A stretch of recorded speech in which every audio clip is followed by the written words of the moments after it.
Good morning, students, and welcome to the lecture series on numerical analysis.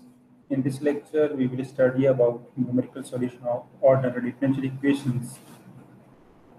So, many problems in science and engineering can be reduced to the problem of solving differential equations satisfying certain given conditions. For example, dv upon dt equals to z minus c upon n times of v with the initial condition v at 0 equals to 0. So this is our physical problem, falling parachute problem, where v is the velocity of the skydiver, m is the mass of the skydiver, g is the gravity, c is the air resistance, and initial velocity is given 0. Basically, equations which are composed of an unknown function and its derivative are called differential equations. If your given relation contains only one independent variable, then this implies ordinary differential equation. If your relation contains two independent variables, then it implies partial differential equation, or it is abbreviated as PDE. A first order equation includes a first derivative and its highest derivative. Second order equation includes second derivative and its highest derivative. Higher order equations can be reduced to a system of first order equations by redefining the variables. So basically, many physical problems in science and engineering represent an ordinary differential equation, and solution of ordinary differential equation give the required values of the parameter. For example, this is our falling parachute problem, which is tried by using Newton's second law of motion. And it is given by dv upon dt equals to z minus c upon m times v. Its analytical solution is given by this one, v equals to zm upon c times 1 minus e raised or something. And its numerical solution is given by this relation. Similarly, swinging pendulum problem is given by this second order nonlinear differential equation, and its solution can be obtained by using analytical methods or as well as numerical methods.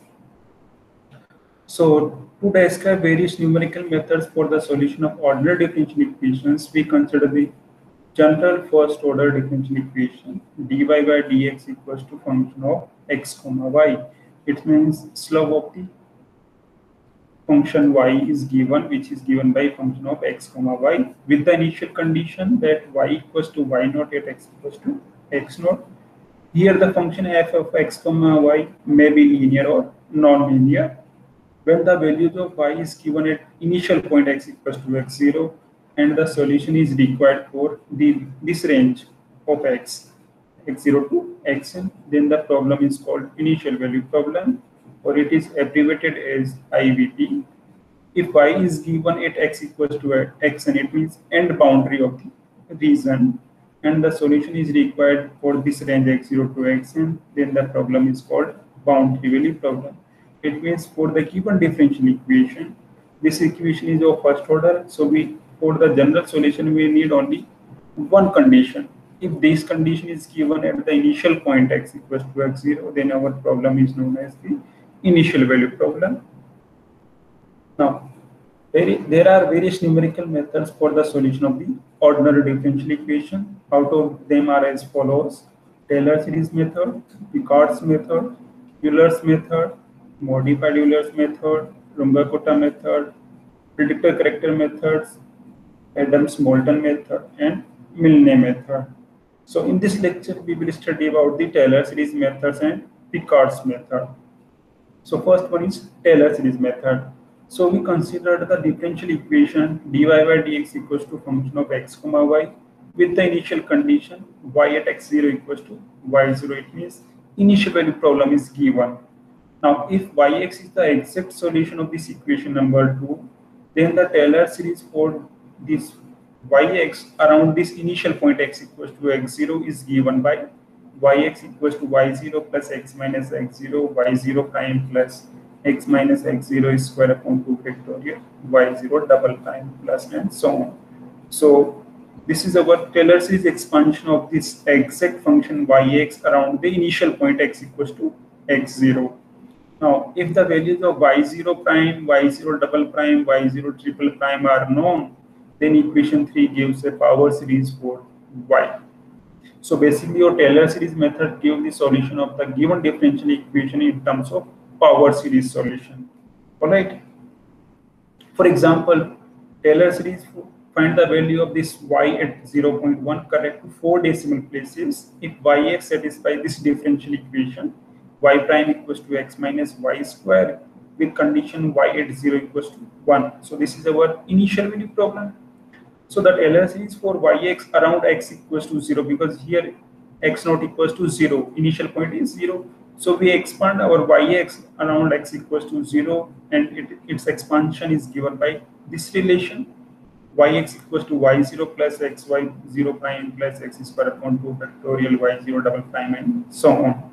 Now the derivatives of y0 prime, y0 double prime, etc. are obtained thus because we know that y prime equals to this function of x comma y, which is x minus y square, and its value at 0 is given by minus 1 because y at 0 is 1 and x equals to 0. Simplify, then we get y. First derivative at x equals to 0 is given by minus 1. Similarly, it's again if we differentiate this relation, then we get second derivative. So y double prime equals to 1 minus 2y y prime, and at x equals to 0 it gives 3. y0 double prime at x equals to 0 equals to 3. Similarly, its derivative gives the third derivative of y, and if we simplify at x equals to 0, we get y0 third prime equals to minus 8. Similarly, fourth derivative and its value at x equals to 0 is 34. Fifth derivative and its value at x equals to 0 is minus 186. Now using these values, the Taylor series becomes, it means if we substitute the required values of y0 prime, y0 double prime, y0 triple prime in this relation, then we get this Taylor series.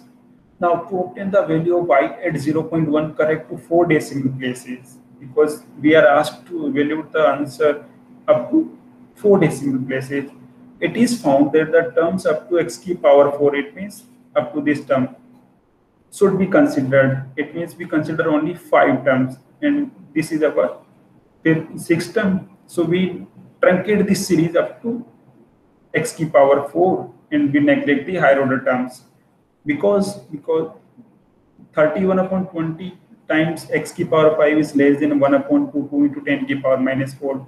This term represents the maximum absolute error up to 4 decimal places.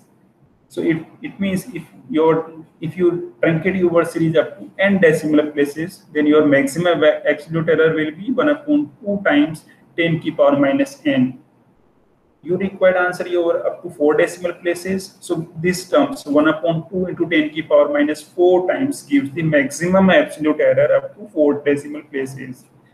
It means if you truncate your series this, so this term must be less than equals to 1 upon 2 times 10 ki power minus 4 for the required answer up to 4 decimal places. Now this relation gives the range of x for which the value,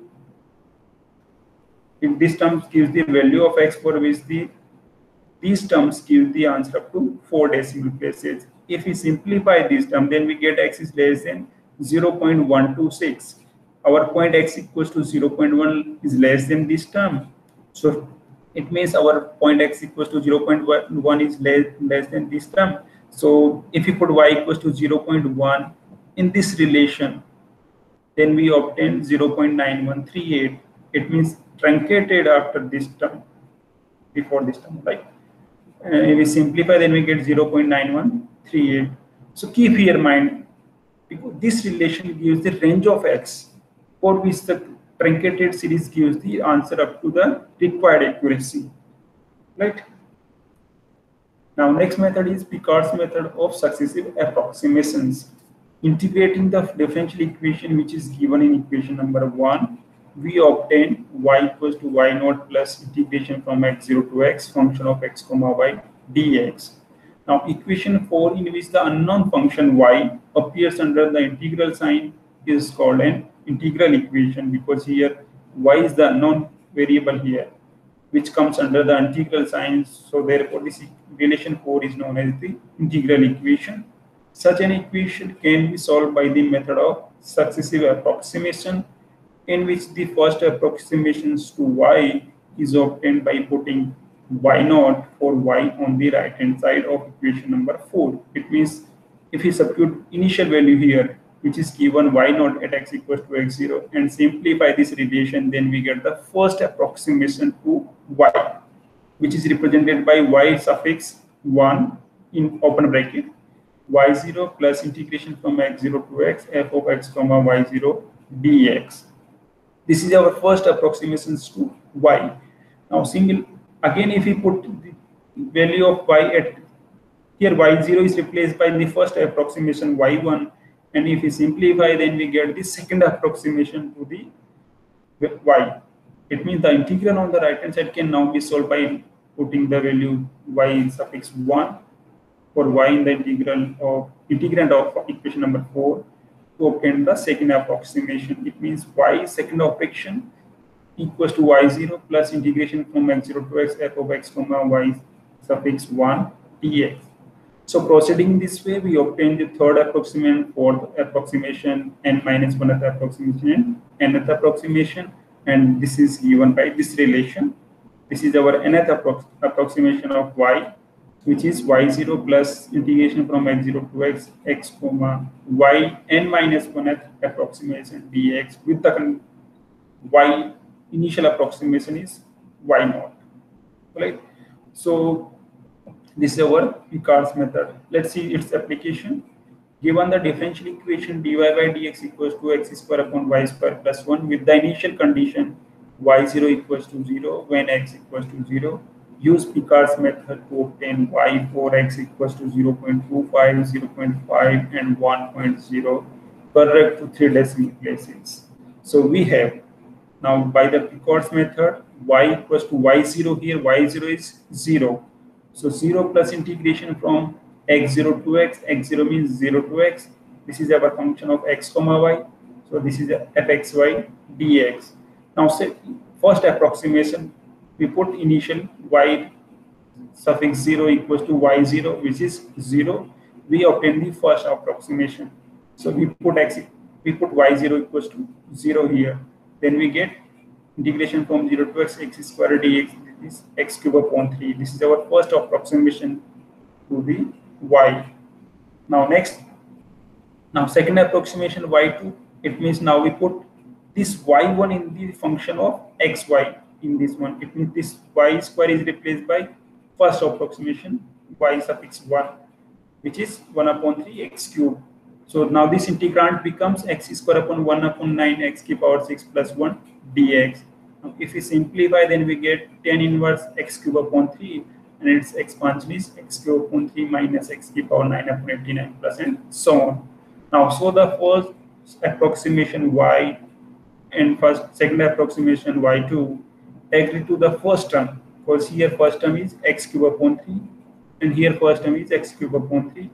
Now to find the range of values of x so that the series within the terms 1 upon 3 x cube alone will give the result correct to 3 decimal places, we put this.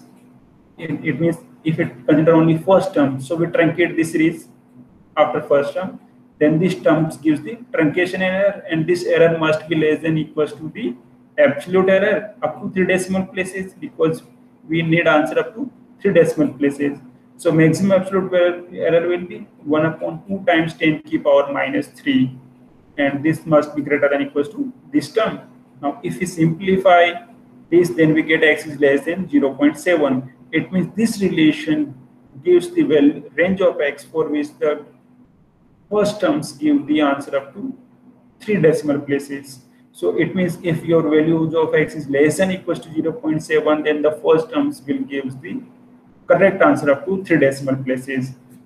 And we are asked to evaluate the value of y at x equals to 0.25, 0.5, and 1.0. First two values of x lies in this range 0.7, and the third term is outside the range of x equals to 0.7. It means if you put x equals to 0.25, then the first term x cube upon 3 gives 0.005. Similarly, if you put x equals to 0.5, then this first term gives 0.042. It means these y at 0.25 and y at 0.5 are the correct answer up to 3 decimal places, which is obtained by using first term. Now, if you evaluate y at x equals to 1, then this x equals to 1 is outside this range of value of x. So we consider next term here. So it means at y at x equals to 1, we get 1 upon 3 times 1 to the power 3 minus 1 upon 8, 1 to the power 1 to the power 9. If we simplify, then we get 0.321. All right. So this is our required answer at x equals to 0.25, 0.5, and 1. So thank you for today. And in next lecture, we will study about the Euler's method and modified Euler's method.